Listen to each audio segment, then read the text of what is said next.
Assalamualaikum warahmatullahi wabarakatuh. Nama saya Salwa Andini dengan NIM 10419110139 kelas B1 Teknik Sipil Universitas Bangka Belitung. Ingin menjelaskan tentang tugas menggambar konstruksi bangunan yang telah saya buat. Yang pertama ada denah. Denah ini digambar dengan dua bentuk. Yang pertama dalam bentuk manual dan yang kedua dalam bentuk AutoCAD. Seperti yang kita lihat di sini, dalam bentuk AutoCAD, garis warna merah di luaran ini merupakan dinding dan yang di dalamnya adalah plester. Dan arsiran ini merupakan tas dinding batu bata. Denah rumah ini memiliki 7 ruang: ruang utama, ruang TV, ruang makan, ruang dapur, ruang tidur, ruang tamu, dan WC. Dilengkapi juga dengan 2 teras depan dan teras belakang. Denah rumah ini memiliki panjang sebesar 1125 mm dan lebar sebesar 600 mm. Di sini dapat kita lihat ini merupakan garis potongan yang nanti yang akan kita gambar setelah ini. Ini merupakan garis potongan A dan ini garis potongan B. Pada gambar manual, kita menggambarnya dengan pensil 2B dan kita menggunakan penggaris segitiga sepasang nomor 12 untuk menggambar arsiran pada dinding seperti ini. Arsirannya 45 derajat dengan cara seperti ini. Untuk menggambar garis atapnya juga 45 derajat. Menggambar denah secara manual dengan skala 1:100. Untuk pintu, pada pintu utama itu selebar 0,9 mm. Pada pintu di ruang tidur dan pintu belakang itu selebar 0,8 mm. Dan pada pintu WC itu selebar 0,7 mm. Untuk menggambar jendela, sini kaca selebar 0,6 mm dengan kusen 0,1 mm.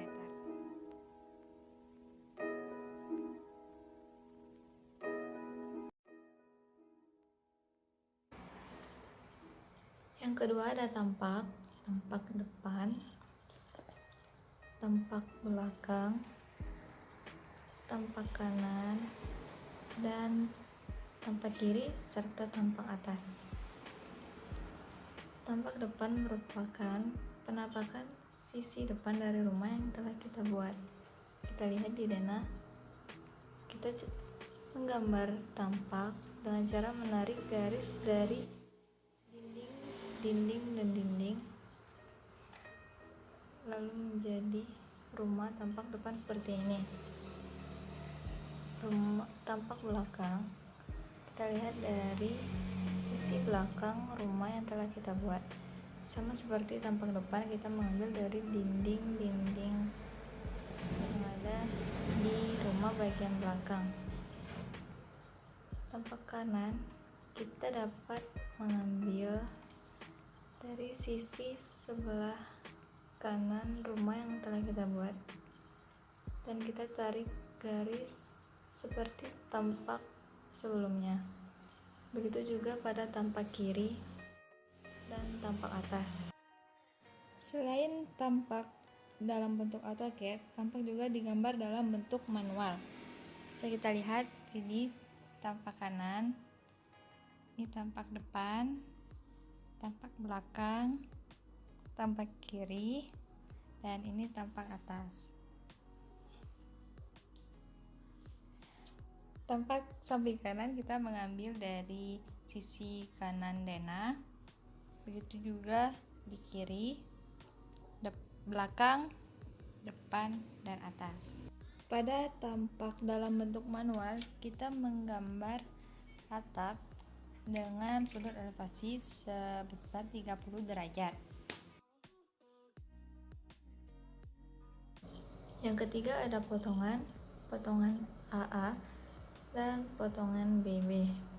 Potongan AA dapat dilihat dari denah yang telah ditentukan. Yang ini kita mengambil dari dinding-dinding yang masuk ke dalam wilayah garis potongan AA yang telah ditentukan.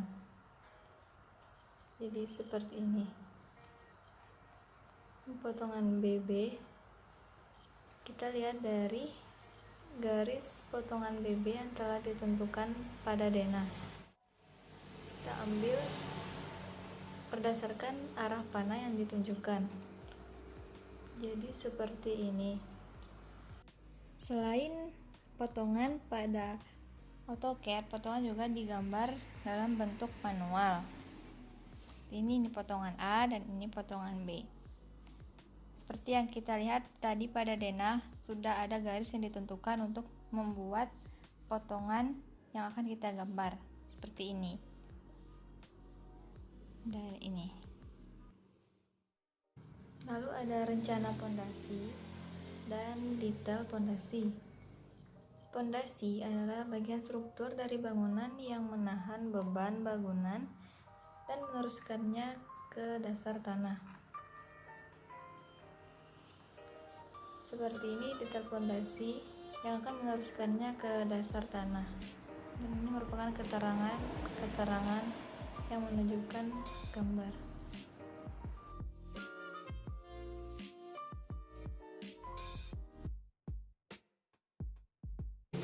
Setelah itu ada rencana kolom dan detail kolom. Kolom ini adalah penerus beban seluruh bangunan ke pondasi. K1 sebesar 15 kali 15 dan K2 di sini adalah penerus beban tiang yang telah kita buat sebesar 20 dikali 15. Lalu ada ring balok beserta detail balok. Ring balok ini adalah struktur yang letaknya ada di bagian atas dinding dan menjadi tumpuan dari rangka atap yang akan kita buat nantinya. Dan ini detailnya.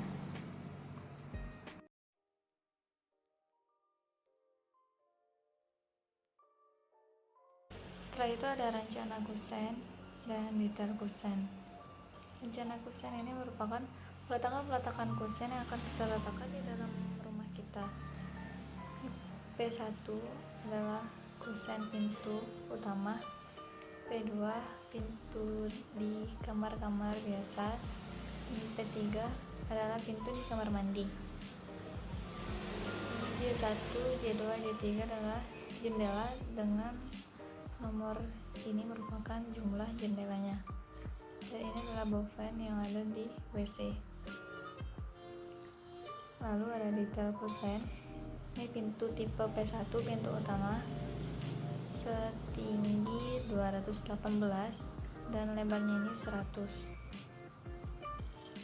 Ini seperti ini, 100. Dan ini pintu tipe kedua, pintu di kamar, tingginya sama 218, lebarnya 90. Dan pintu P3, pintu di WC, tingginya tetap sama, hanya lebarnya 70 dengan kusen pintunya 5, sama seperti pintu sebelumnya. Detail kusen pada jendela tipe J1 berjumlah 1, J2 berjumlah 2, J3 berjumlah 3. Lebarnya 60 dan kusen jendelanya 5 dan 5 jadi 70. Kita letakkan dari muka lantai ke jendela setinggi 90, sama seperti jendela pada tipe J2 dan tipe J3. Lalu detail boven tipe BV1 dari muka lantai ke boven setinggi 210. Di sini dapat kita lihat Lebar paved ini sama dengan 15. Lalu ada rencana plafon dan detail plafon. Rencana plafon ini adalah rencana yang menggambarkan perletakan komponen rangka langit-langit yang akan kita gunakan. Sini gypsum board dan plafon gypsum 100 x 100 cm, dan ini adalah besi hollow 4 cm x 4 cm. Ini detail plafon, dan ini merupakan penampang dari plafon. Ini rok kawat penggantung, dan ini baut untuk melekatkan pas gipsum dengan rangka hollow. Gambar selanjutnya ada rencana atap dan detail potongan kuda-kudanya. Rencana atap adalah gambar rancangan bentuk atap yang akan dibangun. Di sini saya menggunakan atap perisai, dan ini garis yang berwarna coklat merupakan rem profil C45, dan yang warna putih merupakan rangka atap baja ringan. Ini atap genteng metal hubungan selebar 24 cm. Ini dek beton yang akan menutupi teras depan. Ini potongan kuda-kuda dan detailnya.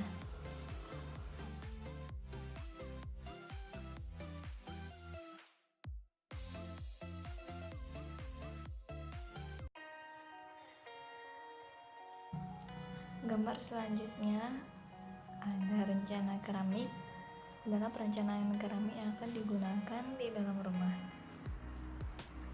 Di ruang makan, ruang TV, ruang tidur utama, ruang tamu, ruang tidur, dan ruang dapur kita menggunakan keramik 40 x 40. Sedangkan pada teras, depan, dan belakang menggunakan keramik ukuran 50 x 50.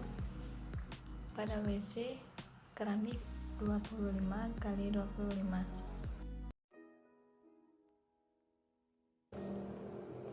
Gambar selanjutnya ada instalasi listrik. Instalasi listrik ini adalah perencanaan listrik yang akan kita gunakan di dalam rumah. Ini ada box MCB untuk menempatkan MCB agar instalasi listrik lebih aman dan rapi. Ini ada saklar ganda yang menghubungkan kedua ruangan langsung. Ini ada ruang tamu dan ruang teras.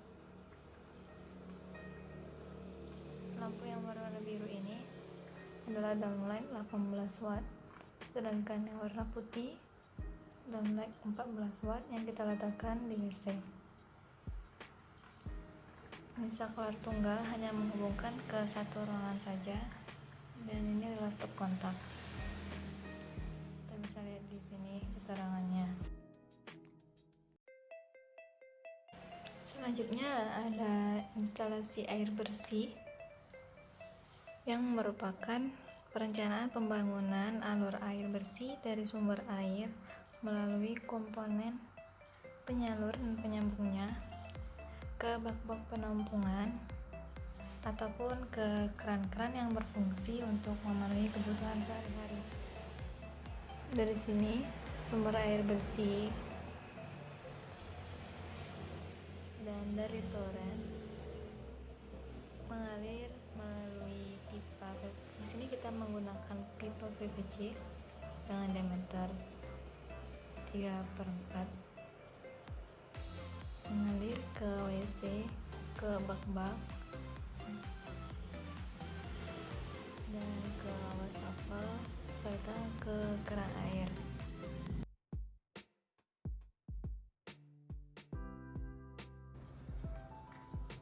Dan yang terakhir ada instalasi air kotor, yang merupakan sistem pembuangan untuk air buangan yang berasal dari kloset, wastafel, fluid drain, dan yang lainnya ke saluran lingkungan. Proses pembuangan air kotor ini adalah dari kita mengikuti alur yang ada di gambar, dialirkan ke septic tank, lalu dialirkan ke rembesan tanah ke saluran lingkungan. Seperti itu proses yang terjadi pada instalasi air kotor. Demikian yang dapat saya jelaskan mengenai tugas menggambar konstruksi bangunan yang telah saya buat. Apabila ada tutur kata yang kurang berkenan, mohon dimaafkan. Wabillahi taufiq wal hidayah. Wassalamualaikum warahmatullahi wabarakatuh.